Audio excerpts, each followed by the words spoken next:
અમારે અહીંયા મુંબઈમાં એક સમોસાવાળા ભાઈ છે, એમના અહીંયા સમોસા તમે ખાઓ તો ખુશ થઈ જાઓ.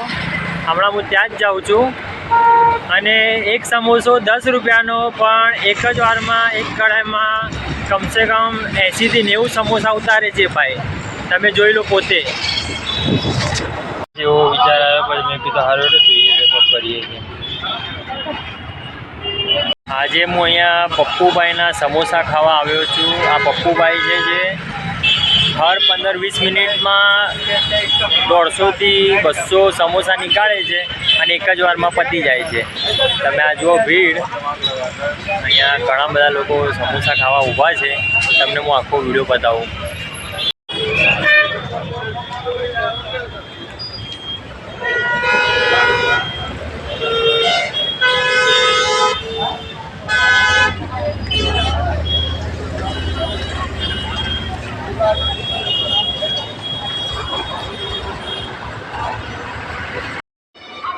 જો આ પપ્પુભાઈ પાર્સલ કરી રહ્યા છે. અહીંયા પાર્સલમાં પણ કમસે કમ 20 થી 25 સમોસા પર પર્સન લઈ જ જાય પાર્સલમાં. એ પણ તમે જોઈ શકો છો. ઘણા બધા સમોસા ઉતારી નાખ્યા છે, ઘણા બધા સમોસા હજી રેડી કરવાના બાકી છે.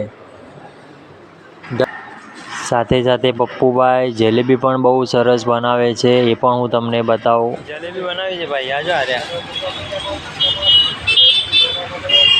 હા ભાઈ જલેબી બનાવી છે હમણાં હાલ. હવે સમોસા નીકાળશે થોડી વારમાં. સમોસા બની રહ્યા છે આ જો તવા ઉપર.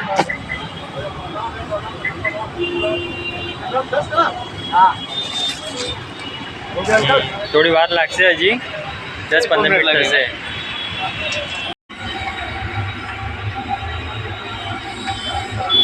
જલેબી બનાવી.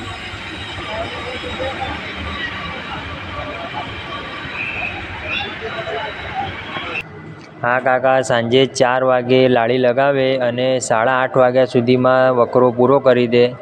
તમે જોઈ શકો છો આજુબાજુ કેટલી ભીડ લાગી છે. હમણાં પાસે 2 વસ્તુ મળે છે, એક જલેબી ને એક સમોસા. તમે જોઈ શકો છો કેટલી બધી ભીડ છે અને આટલા સમોસા હજી તળવાના બાકી છે.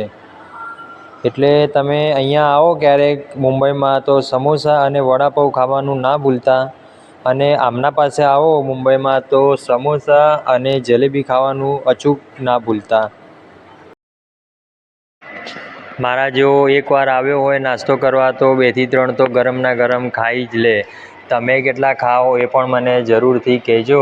અને બીજી વાત કે અહીંયા આવીને કોઈ પણ વ્યક્તિ અડધો કલાક બેસવાનું તમે એને કહેશો તો અડધો કલાક બેસશે.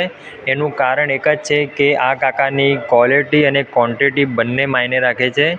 જો જલેબી પણ બહુ સરસ બનાવે છે, એટલા માટે અહીંયા દૂર દૂરથી લોકો પણ આવે છે. અને વાત રહી ક્વોલિટીની, તો મેં તમને જે હમણાં હાલ વાત કરી કે તમે એમને એમ કહેશો કે ભાઈ હજી 15 થી 20 મિનિટ બેસવું પડશે તો પણ બેસશે, પણ સમોસા તો પપ્પુભાઈના જ ખાશે. તો તમે અમારા કમેન્ટમાં જરૂર બતાવજો કે તમને સમોસા કેવા લાગ્યા. અને વિડીયોમાં નવા હોય તો વિડીયોને લાઈક કરીને કમેન્ટમાં